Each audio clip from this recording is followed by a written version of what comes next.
¿Qué tal? Saludos, feliz Navidad, bienvenidos a Diagnóstico en estos días tan especiales del año. Por eso también hemos pensado en hacer un programa especial. Esta semana y la que viene les vamos a ofrecer un resumen de lo mejor de 2022. Les vamos a ofrecer los testimonios de pacientes, expertos y especialistas que han desfilado por Diagnóstico durante los últimos 12 meses. Para empezar, esta semana nos vamos a centrar en los temas menos médicos y más sociales, con un resumen de capítulos tan diversos en los que hemos tratado asuntos como los accidentes de moto, la transexualidad o cómo han visto los ojos del cine y el arte a lo largo de la historia nuestra salud y la sanidad. Comenzamos Diagnóstico.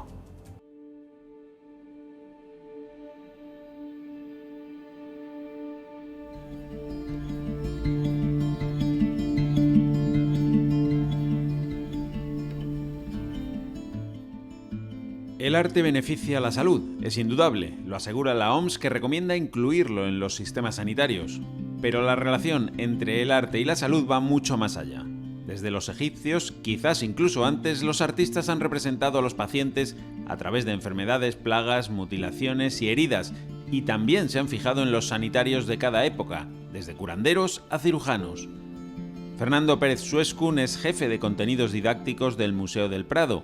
Con él y otros expertos y sanitarios vamos a tratar de mirar la salud a través de los ojos del arte.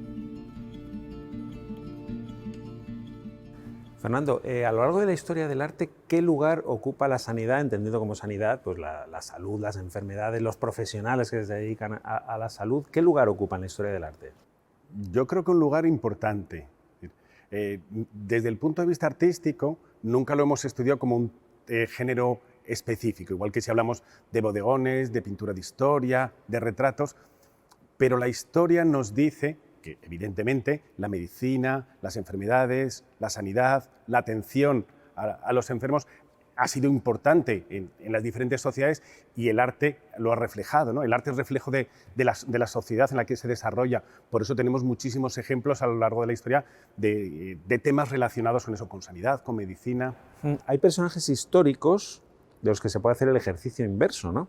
Es decir, no solo conocer la historia de las enfermedades a través de la pintura, sino tratar de deducir a través de pinturas, retratos muchas veces, qué afecciones podían tener esos personajes.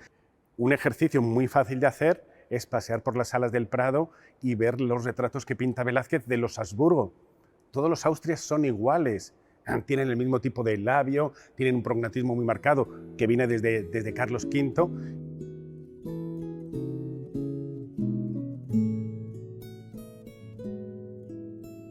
Las pinturas que vemos en los museos son en muchas ocasiones verdaderas historias clínicas en sí mismas. Probablemente sin pretenderlo, solo reflejando la realidad, los pintores muestran a ojos de los expertos las dolencias y patologías de los personajes. El Museo del Prado está lleno de estos ejemplos. Las Meninas de Velázquez es uno de ellos. Más allá de sus cualidades artísticas, nos muestra a una infanta Margarita, hija de Felipe IV, que según los médicos sufre el síndrome de McQueen-Albright, como nos cuenta Florencio Monge, cirujano maxilofacial y apasionado de la historia del arte. Pues el síndrome de McQueen-Albright es un síndrome polisintomático, o sea, hay varios órganos o varios sistemas involucrados, y se cree que la infanta Margarita tiene varios síntomas. Lo primero que presenta es una pubertad precoz. ¿Por qué sabemos que tiene una pubertad precoz? Porque antiguamente, siglo XV, siglo XVI, siglo XVII, aquellas personas que tienen menstruaciones muy importantes le dan de comer barro. Y en los escritos aparece que a ella le dan de comer barro a partir de 7 o 8 años. De hecho, su cara es muy pálida, posible en relación con una anemia ferropénica por falta de hierro. En mi caso, lo que hago, me interesa mucho diagnosticar a través del cuadro, pero también me voy a estudiar a la persona que ha sido fotografiada y, por supuesto, al pintor. Yo sé que Margarita de Austria murió con 22 años y murió posiblemente o por un tumor tiroideo malignizado, no se sabe si también por un cuarto embarazo, por un cuarto parto, pero sí que hay determinado tipo de signos que nos indican de alguna manera, ese parecido a tener un síndrome de McQueen-Albright.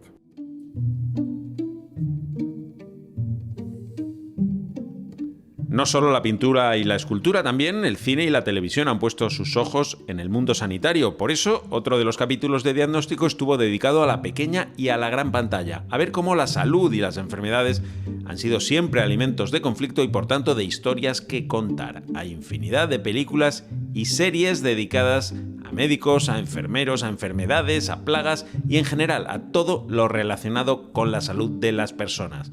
Eso nos lo contó, entre otros, Polo Menárguez, director y guionista, criado en una familia de sanitarios y ganador de un premio del Colegio de Médicos de Madrid por su documental Vocación sobre la pandemia de coronavirus. Bueno, Polo, ¿cómo ve una persona como tú, educado en un entorno sanitario, con una familia de médicos, etcétera, la salud en el mundo del cine, ¿no? ¿Tienes una mirada que eres especial, más sensible hacia este tema? Bueno, yo creo que entiendo mejor la vida de los sanitarios y entiendo mejor probablemente a lo que se enfrentan, con lo cual sí, obviamente desarrolla una mirada probablemente más sensible, pero sobre todo yo creo que la experiencia con mi familia, con mi padre que era cirujano, ahora está jubilado, y mi madre enfermera, siento que de alguna forma me han ayudado a entender el drama que se vive en un ambiente hospitalario, y eso pues inevitablemente me ha nutrido de historias y de una manera de entender los conflictos humanos, ¿no? y a lo que se enfrentan los pacientes a las enfermedades, ¿no? Claro, el drama decías, y precisamente quizá por eso se ha llevado tanto el mundo sanitario a la pantalla, ¿no? Ya sea a la pequeña o a la gran pantalla. Quizá por eso, porque hay mucha historia detrás de lo que ocurre en un hospital o en un centro de salud, ¿no? Claro, es que los médicos, las enfermeras, bueno, todos los profesionales sanitarios viven en un entorno en el que todo es un conflicto constante, ¿no? y en el que las personas con las que tratan están viviendo probablemente el peor momento de su vida. Entonces, en esos momentos se crean atmósferas familiares o de amistad muy particulares y muy especiales, muy en los extremos, que ayudan a contar grandes historias.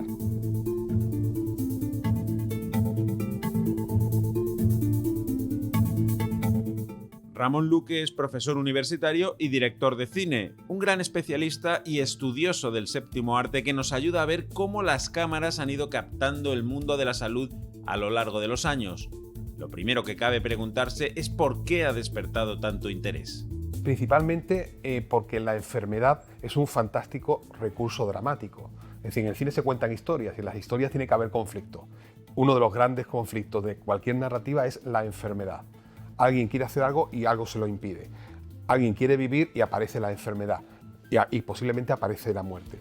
La enfermedad, la muerte, los entornos, digamos, de salud, curiosamente quizá un poquito más los de salud mental, que influyen mucho, son recursos dramáticos esenciales en el cine desde siempre.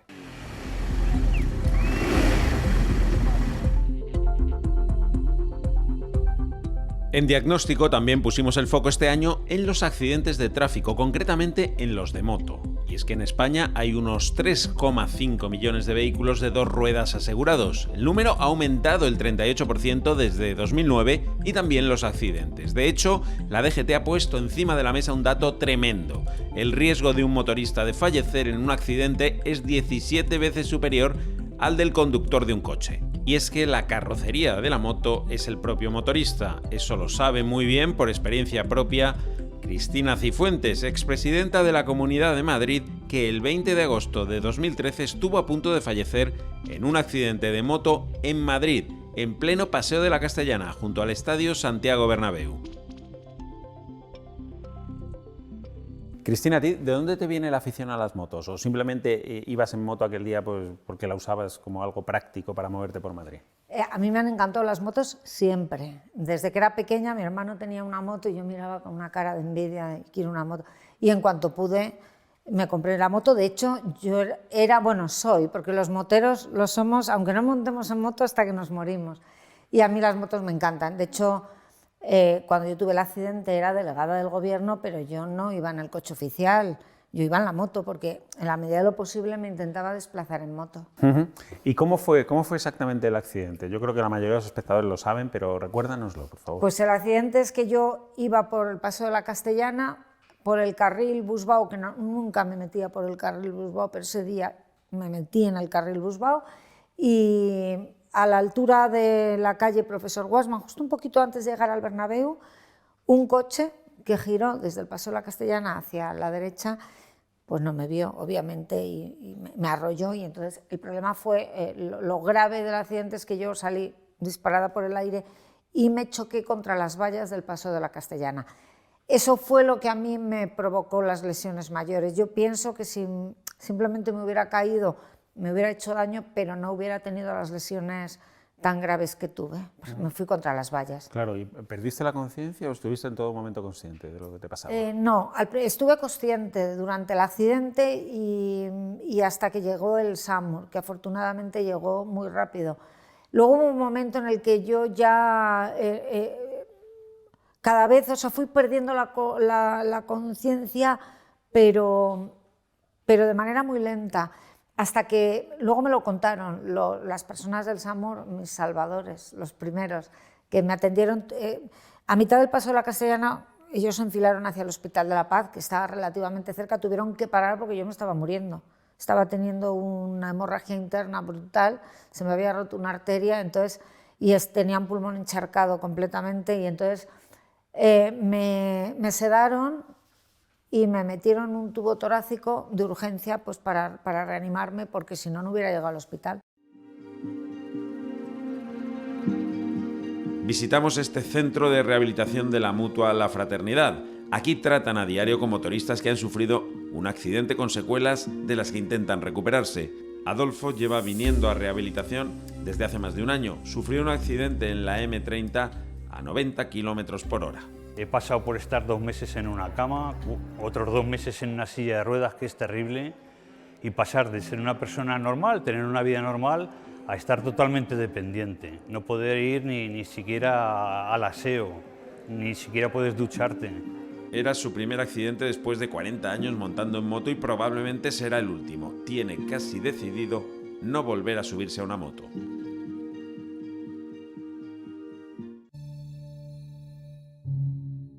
Este año también nos hemos preguntado en Diagnóstico por los límites de la vida. En concreto, nos fijamos en los bebés prematuros, hasta qué punto y cómo es posible sacarlos adelante, cuándo la medicina los considera viables y cómo se le ha ido ganando tiempo al reloj de la vida en las últimas décadas, hasta hacer posible que bebés de 24 semanas y medio kilo de peso puedan llegar a vivir sin secuelas graves. Adelina Pellicer fue la invitada especial del programa, una especialista con una amplísima experiencia y conocimientos que está al frente de una unidad de referencia en esta materia en España, como es la Unidad de Neonatología del Hospital La Paz.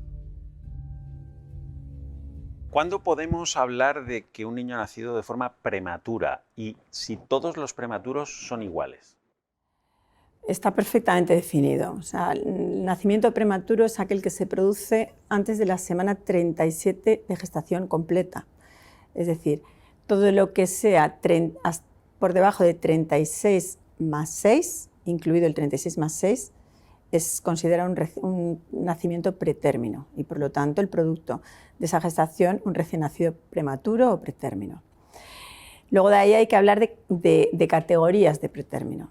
Y también están muy bien establecidas por estratos de edad gestacional. Entonces hablamos del extremadamente prematuro, que es el niño que nace por debajo de la semana 28, es decir, hasta la 27 más 6 días de gestación, 27 semanas más 6 días. Los muy prematuros, que son los que nacen por debajo de la semana 32, es decir, hasta las 31 más 6 días de gestación. Y luego, a partir de ahí ya hay subclasificaciones, pero hablamos realmente del prematuro tardío, el niño que nace por encima de la semana 33 hasta la semana 36, más bien los de semana 34 y 36 y un margen intermedio entre la 32 y 34, que bueno, prematuros moderados. Ahí hay veces que no hace falta hacer tanta diferenciación. Las categorías fundamentales donde hay que poner realmente el énfasis por el consumo de recursos que supone, no solo durante la hospitalización, sino después del alta, es en los muy prematuros y los extremadamente prematuros, es decir, por debajo de las 32 semanas de edad gestacional. De estos extremadamente prematuros, ¿hay un límite ahora mismo? O sea, ¿hay un límite para decir a partir de aquí es imposible la supervivencia? Pues eso está en continua revisión y la revisión está relacionada fundamentalmente con los avances tecnológicos, evidentemente. La neonatología es una ciencia relativamente reciente, ¿eh? O sea, yo cuando estudiaba la carrera de medicina no se estudiaba como tal, como una disciplina separada. Entonces, en 5 décadas hubo una progresión del cuidado neonatal brutal. Pues realmente la franja de edad gestacional que puede establecer el límite de la viabilidad es revisable. ¿En función de qué?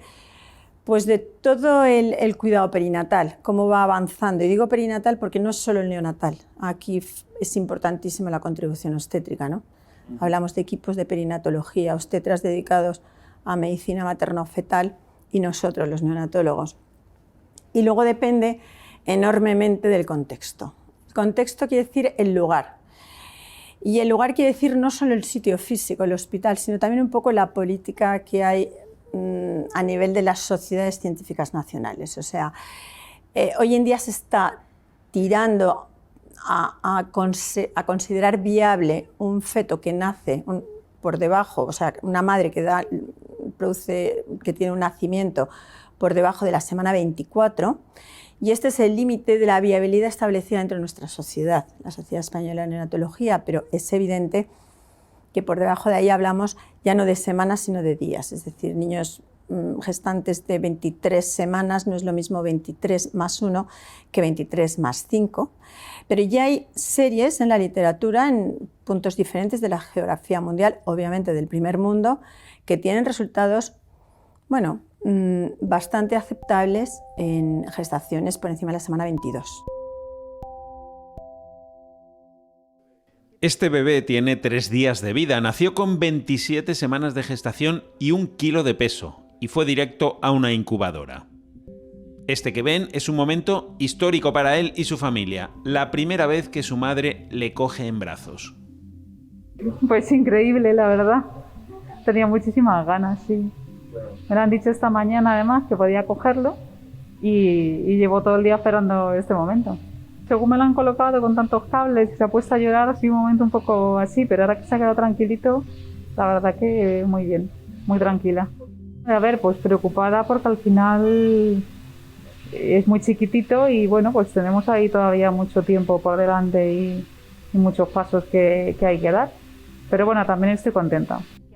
Se intenta que el bebé pueda tener contacto piel con su madre, oír el corazón, notar el calor materno, estimula su maduración a pasos agigantados. Normalmente cuando son partos normales, la mamá a las 3-4 horas se puede levantar y ya puede venir a la unidad. Esta es una unidad abierta, una UCI abierta 24 horas. Y desde el primer momento, siempre que se pueda, se les coge, les pueden tocar. En su caso, como estuvo intubado al principio, no lo cogió, pero ahora que ya está con esta máquina, perfectamente puede hacer canguros.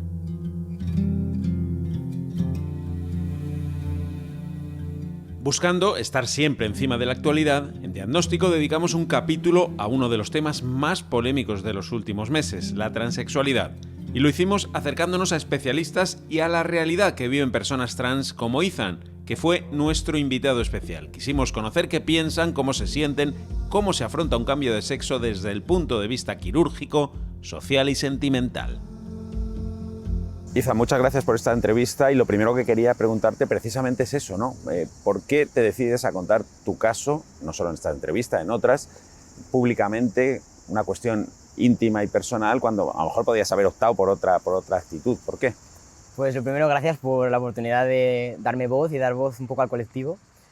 Y yo es que desde el principio lo dije abiertamente. Cuando yo ya supe y tuve la liberación de decir soy Ethan, dije ya está. O sea, ya está escondiéndome muchos años antes y no lo llamaría escondiéndome porque no me he escondido, pero yo no sabía ni siquiera qué pasaba.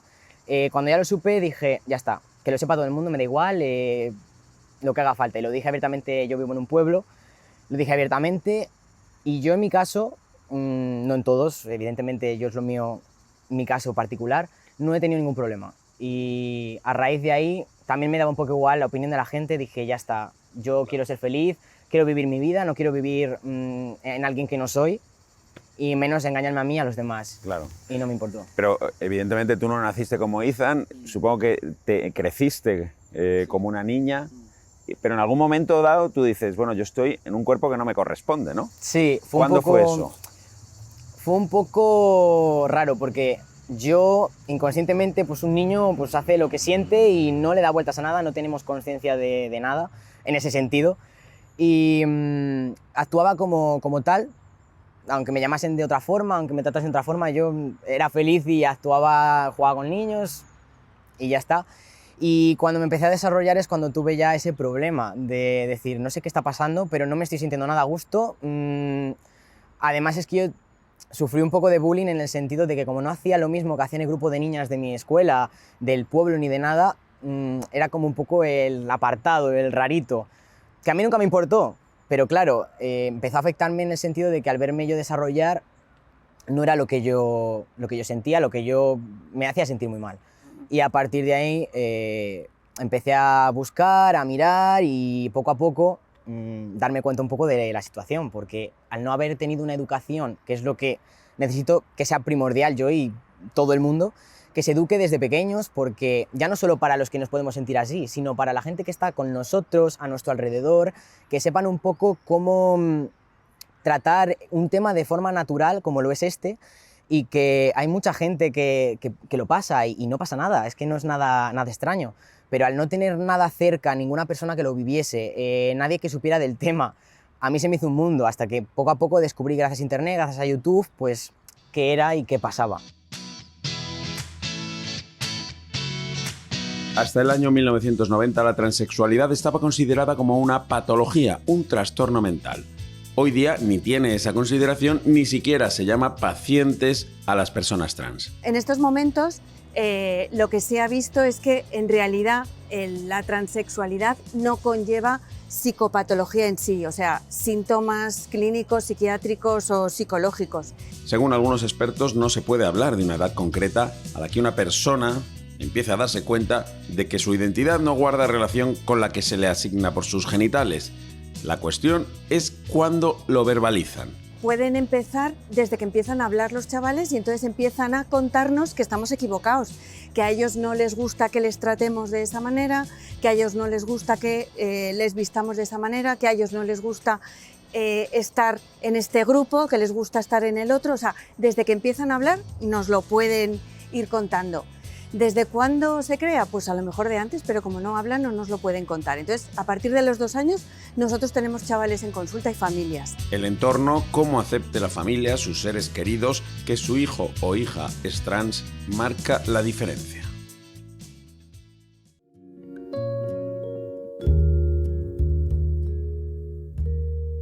Y tras la polémica, el relax. Así que otro de los capítulos estuvo dedicado este año a los balnearios. No se trata de una moda pasajera, todo lo contrario.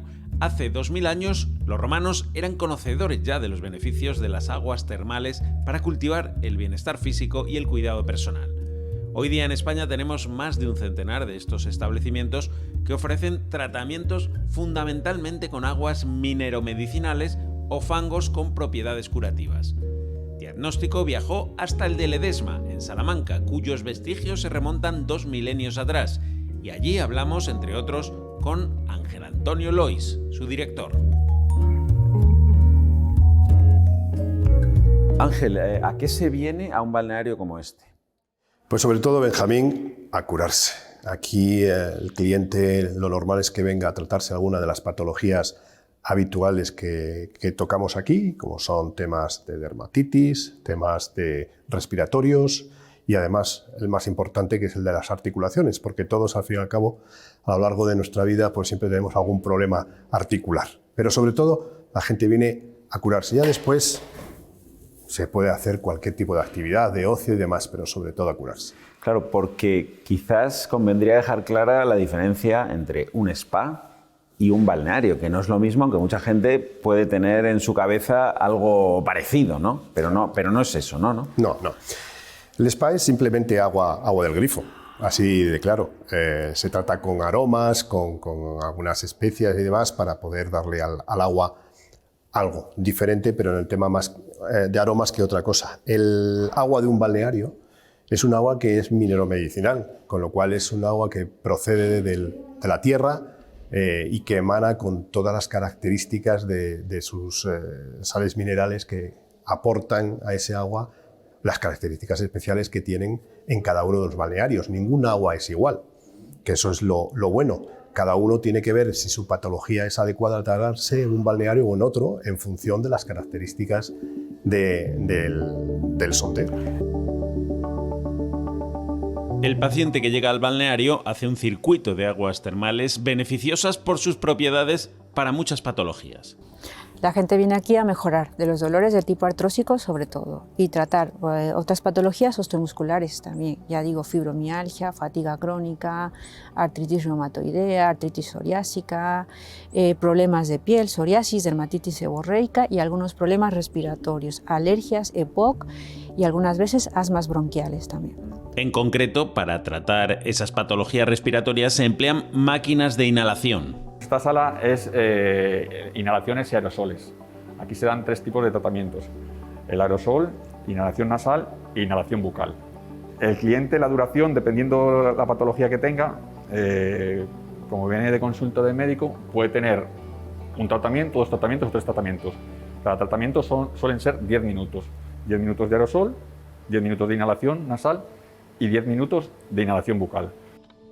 El agua termal es el elemento clave y diferencial de un balneario. Alrededor de ella giran los principales tratamientos. Bueno, pues hasta aquí el diagnóstico de esta semana. Recuerden que volvemos la que viene, todavía en plenas fiestas navideñas, para ofrecerles un nuevo capítulo del resumen con lo mejor de 2022. Hasta entonces, disfruten de las fiestas. Hasta luego.